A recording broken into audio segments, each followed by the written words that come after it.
Assalamualaikum warahmatullahi wabarakatuh. Saya Herzman Arif dari Forum News Network. Apa kabar? Semoga selalu dalam keadaan sehat, walafiat, tetap semangat ya. Walaupun kabar yang saya sampaikan ini mungkin atau bisa jadi pastikan gitu ya untuk orang tertentu itu tidak akan terlalu mengembirakan. Bahkan mungkin bisa menghilangkan kegembiraan sesaat Anda ya. Karena saya tahu bahwa beberapa hari ini terakhir ini ya setelah Pak Jokowi itu secara resmi tidak lagi menjadi presiden itu banyak sekali yang gembira begitu kan, dan kita tahu beberapa waktu yang lalu kan banyak sekali tidak sabar kapan peristiwa itu akan terjadi. Jadi setelah Pak Jokowi kemarin menyerah terimakan jabatannya ke Pak Prabowo tanggal 20 Oktober kemarin dan langsung kembali ke Solo, itu banyak sekali yang saya amati di media sosial tuh melakukan tumpangan, syukuran gitu ya, karena merasa sudah terbebas dari cengkraman Jokowi. Tapi saya ingatkan bahwa kelihatannya euforia Anda ini terlalu awal. Ya mungkin karena terlalu gembira Anda tidak memperhatikan detail-detailnya begitu ya. Saya akan mengajak Anda untuk melihat dua buah foto ya. Yang ini terjadi pada tanggal 20 kemarin ya, ketika Pak Jokowi itu pulang ke Solo setelah menyerahkan jabatannya kepada Prabowo Subianto di Istana Kepresidenan. Ini foto yang pertama. Jadi Anda pasti semua tahu dong ya bahwa ini adalah foto ketika Pak Jokowi pulang ke Solo yang rencananya kabarnya semula itu mau naik pesawat komersial biasa Citylink, bahkan naik di kelas ekonomi, tapi ternyata tidak jadi. Ini Pak Jokowi di VVIP pesawatnya TNI Angkatan Udara yang biasa digunakan untuk pejabat-pejabat penting dan juga petinggi TNI AU. Anda tahu siapa di sampingnya itu? Di sampingnya adalah Kapolri Jenderal Istio Sigit Prabowo dan kemudian Panglima TNI Agus Subianto. Di belakang sedikit kita lihat agak kejauhan itu ada adiknya Pak Jokowi yang menikah dengan Anwar Usman. Ini mantan Ketua Mahkamah Konstitusi yang dipecat karena kasus meloloskan Gibran Rakabuming menjadi calon wakil presiden pada Pilpres lalu melalui putusan Mahkamah Konstitusi ya putusannya nomor 90 ya tahun 2023. Itu foto yang pertama. Foto yang kedua, nah ini ketika Pak Jokowi tiba di Solo dan siapa yang menyambut di tangga pesawat? Itu rupanya ada Pak Luhut Panjaitan. Ini yang dikenal sebagai tangan kanannya Pak Jokowi. Dan kemudian di sebelahnya Pak Luhut ini ada Datuk Taher. Ini salah satu konglomerat pemilik grup Mayapada. Ya, ini yang dia yang menyambut di situ. Dan sebelahnya lagi adalah PLT Gubernur Jawa Tengah, yakni Irjen Pol Nana Sujana.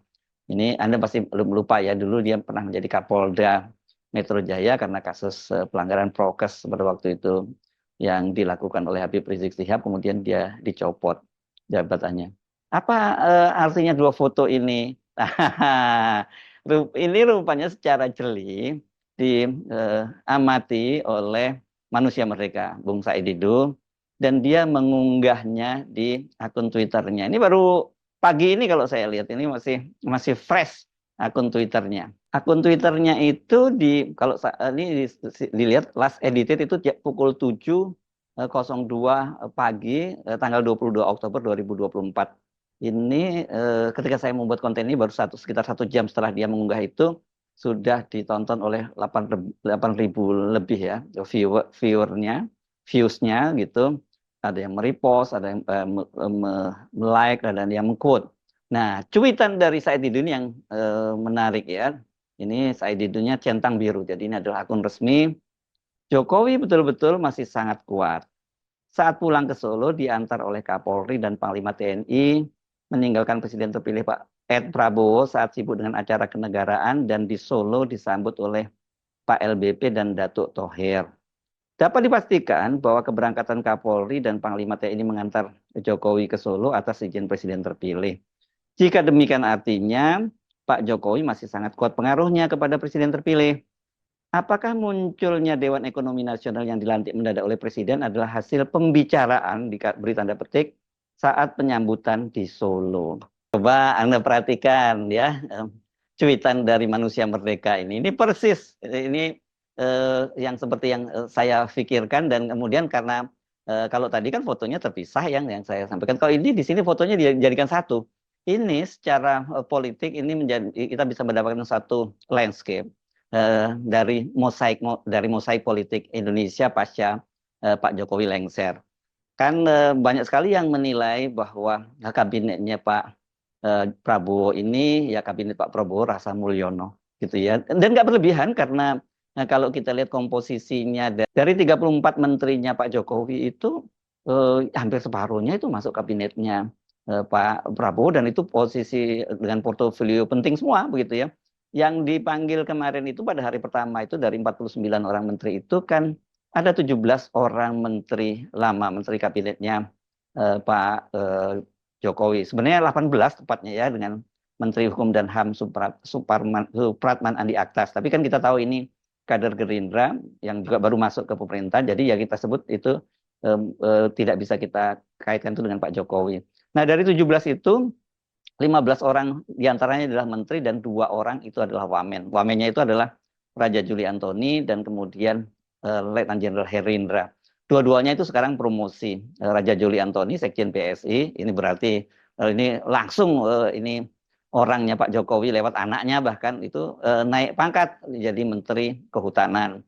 Kemudian Herindra itu juga dipromosikan menjadi Kepala BIN, dan naiknya Herindra menjadi Kepala BIN ini meskipun sebenarnya sudah disiapkan oleh Pak Prabowo kan melalui satu momen yang cukup dramatis karena Pak Jokowi itu mencopot Pak Budi Gunawan di akhir-akhir masa jabatannya, dan kemudian dia mengirimkan surprise surat presiden ke DPR agar Pak Herindra itu langsung dilantik menjadi atau dipilih menjadi Kepala Badan Intelijen Negara.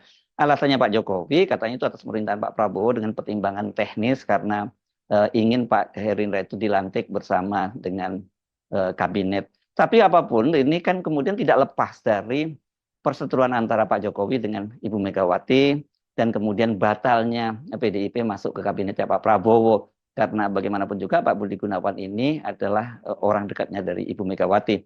Jadi kalau katakanlah memang itu permintaan Pak Prabowo, tetap saja itu menunjukkan pada publik, terutama khususnya pada Ibu Megawati, bahwa saya masih tetap berkuasa. Begitu ya Pak Jokowi seperti itu. Nah, tapi balik lagi ke topik yang tadi, foto tadi itu sebenarnya itu kalau dari sisi foto itu sebenarnya hanya zoom in yang ada di dalam pesawat ya.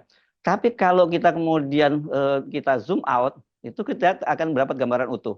Ternyata Pak Jokowi itu kemarin itu tidak hanya naik pesawat VVIP-nya TNI AU, tapi dia dikawal oleh sejumlah pesawat tempur dari TNI Angkatan Udara. Coba Anda lihat ini foto-fotonya, ini dahsyat sekali ya. Ini biasanya peristiwa semacam itu hanya terjadi pada saat ada seorang kepala negara yang memasuki wilayah yang sangat berbahaya, wilayah daerah musuh, yang kemudian dia harus dikawal dengan pesawat tempur, sampai 8 pesawat tempur gitu.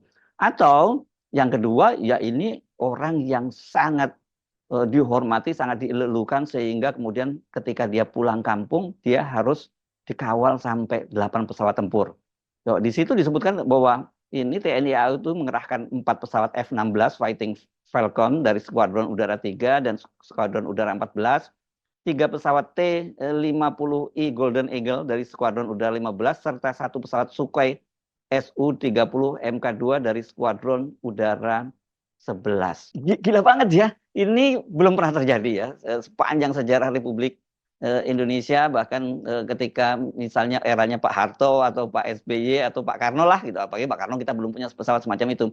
Mungkin karena faktornya ya karena Pak SBY kemarin, kalau kita mengacu pada SBY, nggak pulang kampung ke Pacitan seperti yang dilakukan oleh Pak Jokowi. Tapi tetap saja itu menunjukkan bahwa Jokowi itu didukung oleh TNI, termasuk TNI Angkatan Udara habis-habisan.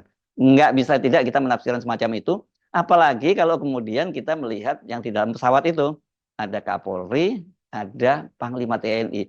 Jadi ini adalah dua petinggi langsung, dua petinggi puncak dari Polri dan TNI. Dan ini kan dua kekuatan utama di Indonesia. Polri sekarang menjadi salah satu organisasi yang terkuat di Indonesia, dan kemudian TNI ya nggak kita perlu persoalkan lagi. Dan orang bertanya-tanya, loh, kok ketika Pak Prabowo sedang sibuk dengan persiapan acara kenegaraan, termasuk pelantikan para menteri dan wakil menteri, kenapa ini para petinggi TNI Polri kok malah meninggalkan istana dan malah mengawal Pak Jokowi, dan kemudian juga mereka itu terlibat dalam arak-arakan ketika Pak Jokowi dari Bandara Adi Sumarmo menuju kediamannya di Sumber, itu yang dilulukan oleh ribuan orang itu, dan Jokowi mengaku terkejut seperti itu ya. Padahal kita tahu itu memang sudah dikerahkan. Dan pertanyaannya, apakah kemudian mereka ini lebih tunduk pada Jokowi ketimbang pada Prabowo? Karena kan ini Kapolri, Panglima TNI, dan juga Jaksa Agung itu juga termasuk yang jabatannya dilanjutkan meskipun mereka bukan di kabinet ya, jadi tidak dilantik di kabinet itu. Nah, ini ada keterangan dari salah satu tangan kanannya Pak Jokowi, Pak Pratikno, yang sebelumnya pernah bukan pernah itu kayaknya lama banget ya, kemarin ya, pokoknya di eranya Pak Jokowi itu menjadi Menteri Sekretaris Negara Pak Jokowi, dan sekarang kembali diangkat dalam pemerintahnya Pak Prabowo. Katanya itu sih atas perintahnya Pak Prabowo. Oke lah, gitu ya, itu atas nama perintah. Tetap saja itu menunjukkan betapa ini luar biasa sekali ya Jokowi. Jadi dia masih ditopang oleh dua kekuatan utama di Indonesia, yakni Polri dan TNI. Jangan lupa sekarang kalau kita ngomong kekuatan politik atau kita sebutnya partai politik, saya kira tidak ada satu partai politik di Indonesia itu yang bisa mengalahkan kekuatannya Polri. Ini kalau digunakan, ini kalau Polri digunakan untuk kepentingan politik, dipastikan tidak ada satupun yang bisa melawan Polri. Nah, di luar bahwa mereka itu diperintah oleh Pak Prabowo untuk menemani Pak Jokowi, itu kan dua orang ini dikenal sebagai geng Solo. Media menyebutnya begitu. Ya, baik Pak Listio Sigit, Pak Agus Subianto ini, Jenderal TNI Agus Subianto ini dikenal geng Solo. Geng Solo ini mengacu kepada mereka-mereka itu yang dulu meniti karirnya itu bersamaan dengan Pak Jokowi ketika masih menjadi wali kota Solo, menjadi Komandan Kodim, menjadi Kapolres di kota Solo, dan karir mereka ini semua memang melesat ya. Ini Listio Sigit dan Agus Subianto ini hanya dua contoh dari yang ada. Banyak sekali kemudian geng Solo yang naik ke cepat sekali pangkatnya dari puncak kekuasaan itu karena mereka bertugas bersama dengan Jokowi waktu di Solo menjadi wali kota. Salah satunya yang sekarang sudah pensiun itu adalah mantan Panglima TNI dan kemudian dipromosikan menjadi Menko Polhukam, Marskal TNI Hadi Cahyanto. Dia juga dulu Komandan Pangkalan TNI AU di Solo pada saat Pak Jokowi itu menjadi wali kota. Semua ini yang mengawal itu geng Solo gitu. Apakah kemudian geng Solo ini loyalitasnya lebih pada Pak Jokowi dan bukan kepada Pak Prabowo? Ya, kalau loyalitas kepada Pak Jokowi jelas tidak dipertanyakan. Kepada Pak Prabowo, tadi penjelasannya dari Pak Pratikno bahwa tadi mereka itu diperintahkan oleh Presiden Prabowo. Nah, ketika turun dari tangga pesawat, ini yang menarik. Ternyata yang menyambut itu adalah Opung, ya, Luhut Binsar Panjaitan, dan Datuk Tahir. Di sebelahnya itu ada PLT Gubernur Jawa Tengah, Irjen Pol Nana Sujana. Dan ini pun Irjen Nana ini kan juga dikenal sebagai geng Solo, pernah menjadi Kapolres di Solo juga.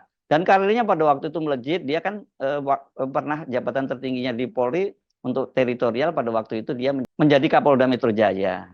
Tetapi karena kembali kasus arak-arakan massa yang demikian besar, kembalinya Habib Rizik Syihab dari pengasingan di Arab, dan kemudian juga pelanggaran prokes di pesantrennya di Megamendung, itu kemudian Pak Nana Sujana ini dicopot dari jabatannya. Kalau nggak ada peristiwa itu, saya kira dia akan menjadi salah satu petinggi Polri. Tapi kan kemudian kartunya dihidupkan kembali, dan terakhir dia menjadi PLT Gubernur Jawa Tengah.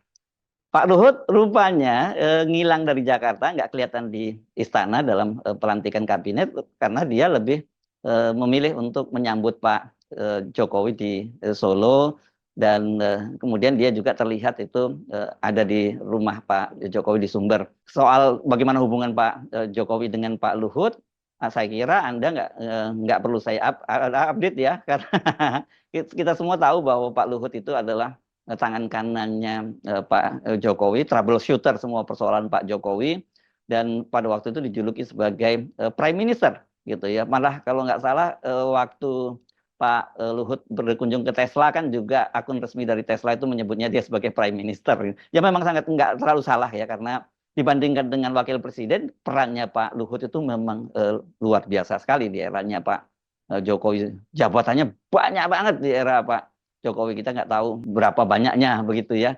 Sementara Datuk Tahir, ini adalah dikenal sebagai konglomerat yang banyak sekali melakukan kegiatan-kegiatan filantropi. Dia menyumbang misalnya di UGM dan banyak kegiatan-kegiatan lain, dan dia juga rupanya kontribusinya terhadap Brimob, itu Korprimob Indonesia itu sangat besar.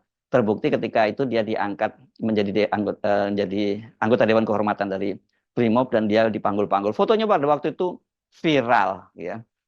Nah, dari dua foto ini nggak salah kalau kemudian Said itu menunjukkan bahwa Pak Jokowi itu masih sangat berkuasa. Apa sih ramuan berkuasa itu? Yang utama ya satu ditopang oleh TNI terutama dan polisi kalau di Indonesia, dan kemudian ditopang oleh kekuatan modal.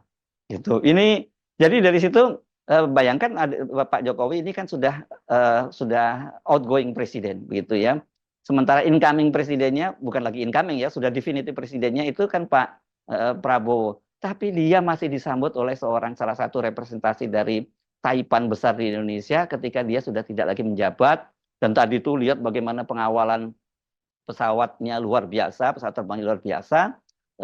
Ya kita nggak terlalu kaget kalau kita bisa kemudian Said Didu menyimpulkan ya ini orang masih sangat berkuasa.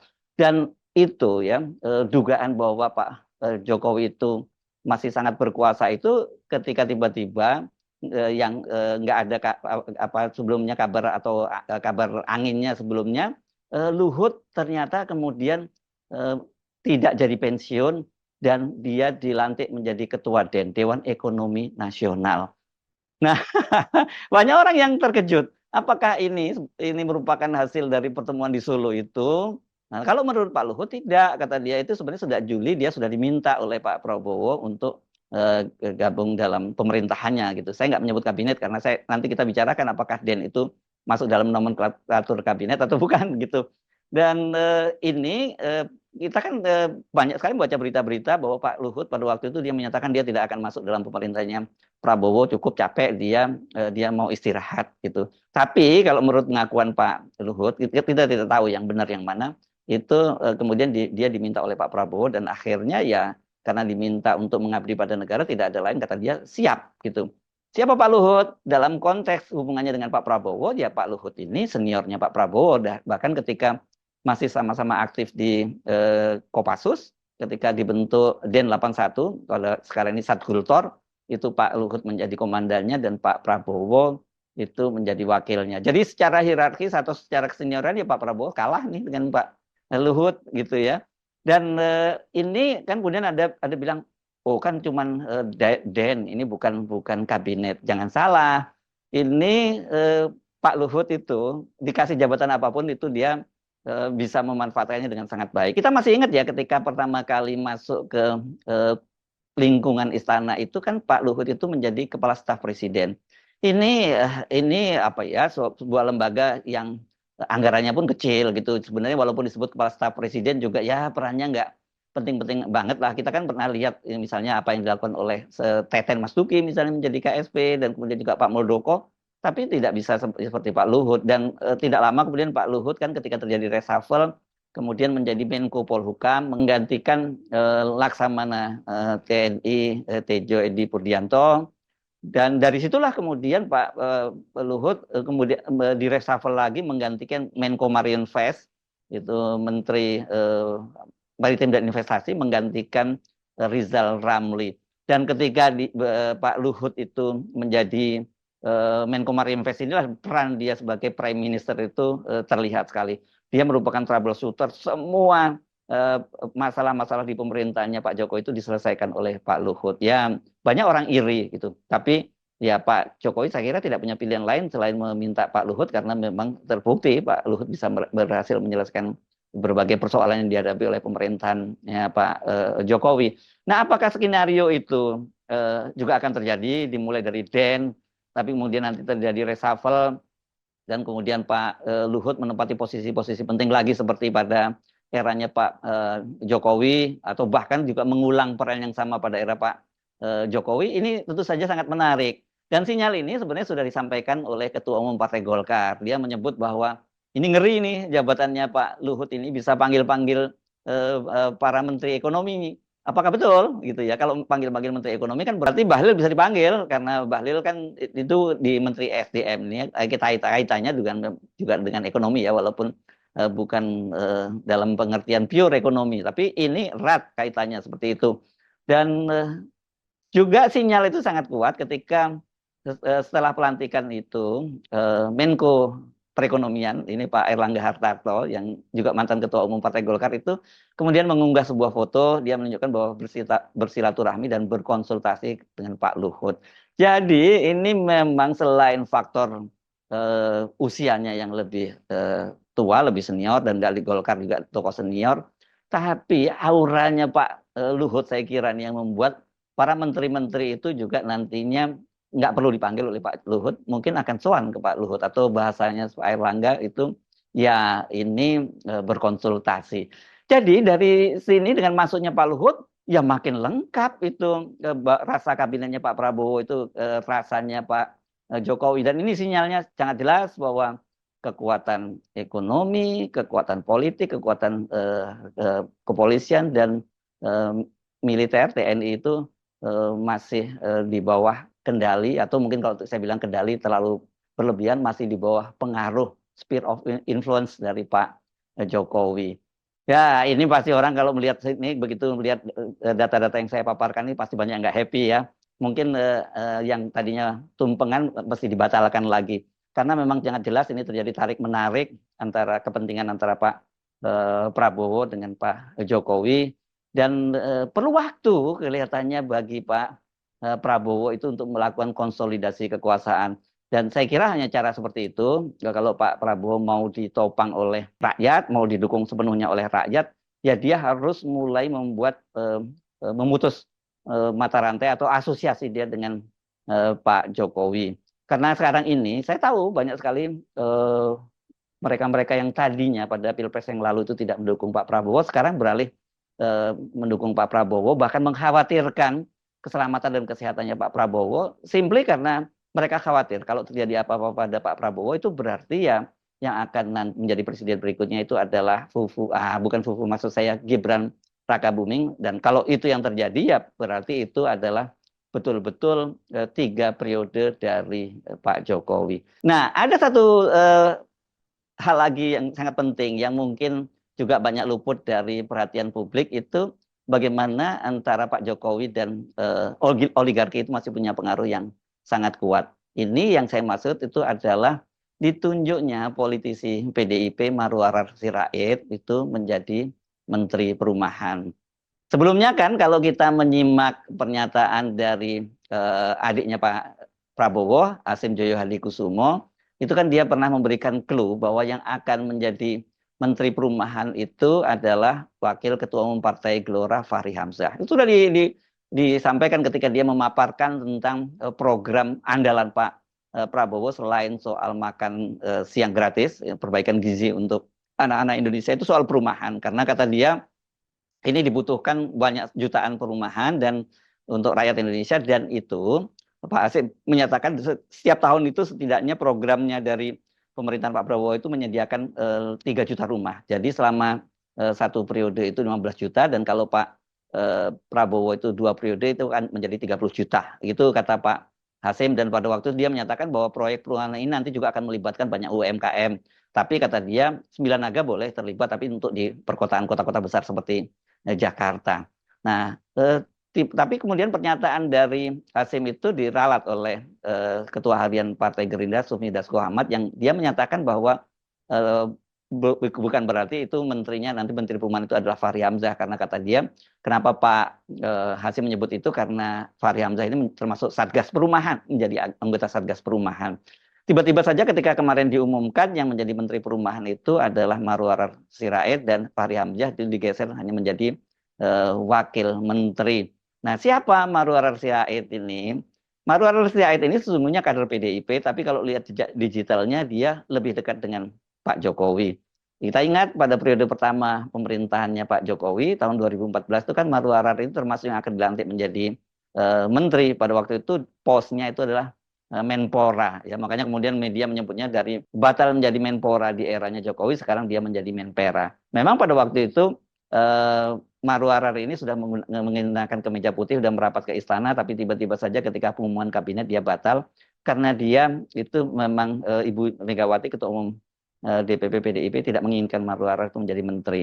Dan kita tidak tahu apa yang sungguhnya terjadi, kan Marwarar ini kemudian tersingkir memang dari elit PDIP dan dia lebih merapat ke pemerintahannya Pak Jokowi meskipun tidak dapat job, dan kemudian dia hijrah ke Gerindra. Tapi saya kira sebenarnya kalau dalam posisi sekarang ke menteri ini, Menteri Menpera itu ya Marwarar itu nggak bisa kita sebut sebagai representasi dari Partai Gerindra. Ini lebih pada representasinya Pak Jokowi gitu. Dan yang menarik juga kan Marwarar ini belakangan ini sebagaimana pengakuan dirinya sendiri, sekarang ini dia lagi ikut dengan Aguan, ini bos pengembang Agung Sedayu yang kemarin tuh membuat konsorsium untuk membangun sejumlah proyek di IKN, dan ini kelihatannya proyek ini adalah menyelamatkan muka Pak Jokowi karena tidak ada investor yang masuk ke sana, dan kemudian Aguan membawa waktu itu ada 12 pengusaha besar begitu yang tergabung, kemudian kalau nggak salah belakangan hanya menjadi 10 karena dua grup usaha lain itu mengaku hanya memberikan CSR saja gitu.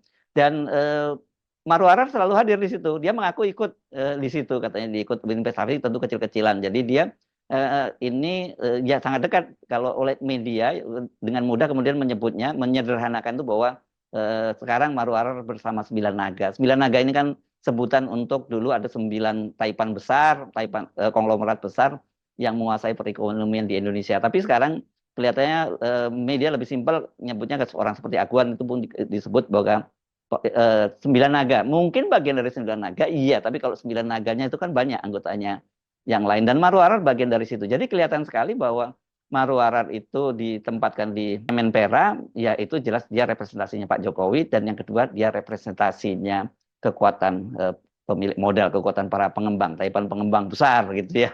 Jadi ini hub lah gitu antara Pak Jokowi dengan para taipan. Dan sekarang diharapkan itu mungkin jadi hub juga dari Pak Prabowo ke para taipan itu. Dari sini saja ya tidak terlalu salah kalau kemudian kita bisa menyimpulkan bahwa Pak Jokowi meskipun dia sudah lengser, dia tetap menancapkan pengaruhnya. Tapi orang tentu saja berharap nanti ketika Pak Prabowo sudah berhasil melakukan konsolidasi, kan semua itu juga bisa direshuffle. Apakah memang seperti itu terjadinya, atau justru malah kebalikannya, Pak Jokowi melalui kekuatan-kekuatan politiknya dan kekuatan pemilik modalnya makin menancapkan kuku pengaruhnya di pemerintahan Pak Prabowo, dan itu artinya ya bargaining atau posisi tawar Gibran Rakabuming akan semakin menguat. Saya Arsbun Arif dari Forum News Network. Sampai jumpa lagi. Assalamualaikum warahmatullahi wabarakatuh.